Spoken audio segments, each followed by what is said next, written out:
Hey there everyone, and welcome to this video series on trusting the process. This is the first video in a three-part series on this very phrase, and I put it up because it's a topic worth exploring because that's a phrase, trust the process, that we frequently use in not just brass playing, but really in anything when we want to improve. And understanding what exactly it means can be a huge boon to us actually improving, but when we don't understand it, it can be an impediment to our progress, or even worse, not only an impediment or even a hindrance, it can actually make us go backwards. And so this first part is going to explore first what trusting the process isn't. What isn't trusting the process? And there's a phrase that I use with my students that is the definition of insanity is doing the same thing over and over again and expecting to get a different result. And my colleague who teaches at Vanderbilt, Jeremy Wilson, I've heard him use the phrase, if you keep doing what you're doing, you're going to keep getting what you're getting. And that's a really crucial phrase, these phrases to keep in mind, because if we're not happy with the results that we're getting, we need to understand that there's something that we probably need to change. Trusting the process doesn't mean staying put exactly where you are, expecting that it is somehow what you're doing is going to magically work. That's not the way things work. And I'm going to give you a real life case in point in my own life. When I first started taking lessons with my teacher, Mr. Alessi told me that, and I knew that my upper register, I needed growth and improvement in it.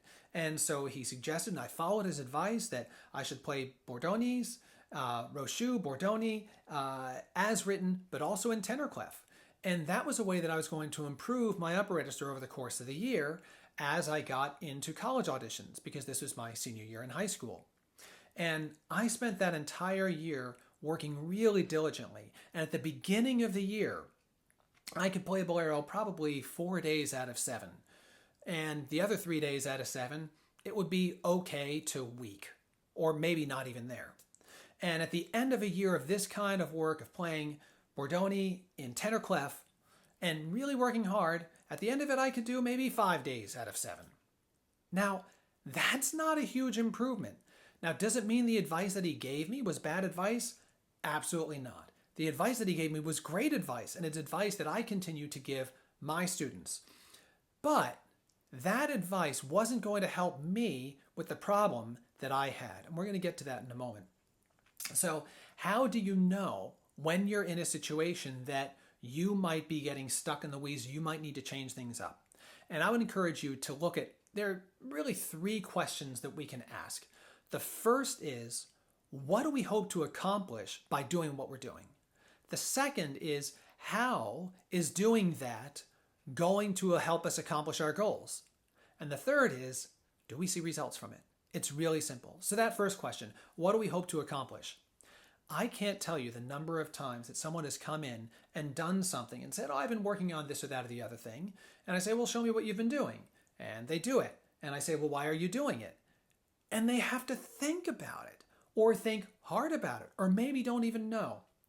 If it's not clear to you what you are hoping to accomplish by doing what you're doing, there's a very good chance you are just wasting time, killing time. And unless you've got unlimited time in your life to practice, which I know I don't, and I doubt very many people do, you don't have time on the horn to waste time. You would be much better served to do something that you understand what it is that you're trying to accomplish by that thing. So that's the first question. What are you trying to accomplish? The second question is, how will doing this help you accomplish your goal? And some people get stuck in the how. They're like, I don't want to think about it. And listen, I am all in favor of the whole Karate Kid idea. And when I was a kid growing up, I saw Karate Kid in the movie and I thought it was great, where this young Daniel LaRusso, played by Ralph Macchio, goes to Mr. Miyagi, played by Pat Morita, and says, would you teach me karate? And Miyagi says, yes, of course. And so he goes there and he sees Miyagi, and Miyagi says, okay, wax my cars, wax on, wax off. And then there's sand the floor, where he goes the opposite direction. And then there's paint the fence. And at the end of this, Macchio, or Daniel LaRusso, says to Miyagi, he says, you haven't taught me anything. Miyagi says, what are you talking about? And he basically attacks him And Daniel-san, as Miyagi calls him, has all the powers and the ability, all the tools to be able to block Miyagi's attack. Well, that sounds great, but there's a reason why it sounds great, because it doesn't really happen very often in real life. If you're watching the video and you feel like you've been a Daniel LaRusso and you've had a Mr. Miyagi in your life, that's great. I am not diminishing what you've experienced, but that is not the norm, and that is not what we can expect.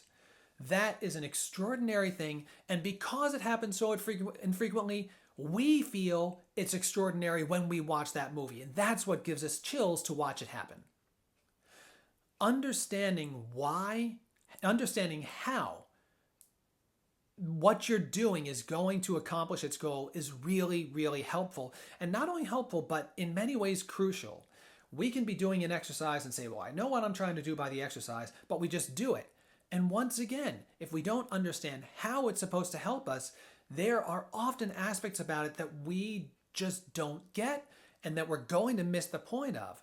And we can't expect ourselves to have this Karate Kid moment that all of a sudden we magically wake up and can do it. That's just not realistic. So that's the second question of understanding how it'll help you. The third one is, do you see results? And I'm going to go back to the example which I gave when I was working on my upper register. In my mind, it was really clear. Why was I playing these Bordoni in tenor clef? Because I wanted to build up my bass, build up my embouchure, strengthen my embouchure for the upper register. That's what I was hoping to accomplish. How was playing in the tenor clef going to do that? Well, playing in the tenor clef was going to strengthen those muscles. By playing up there, I was going to build both strength and endurance. So the third question, what were the results? The results that I experienced were minimal. And that's no one's fault. Like I said, I reiterate, my teacher gave me great advice. But that advice which I got was not going to solve the underlying problem which I needed to address. And I'll talk about that in the next video. But I had to recognize first that what I was doing, as much as it may have been great advice, it wasn't addressing my underlying issue. And it was time for me to do something else. So, if in watching this video you decide that you are now ready to do something else, that's great, because that's what the next video is about. Since we're coming from something, we're going to something. And how do we know what to go to? Tune in next week for the next video in the series.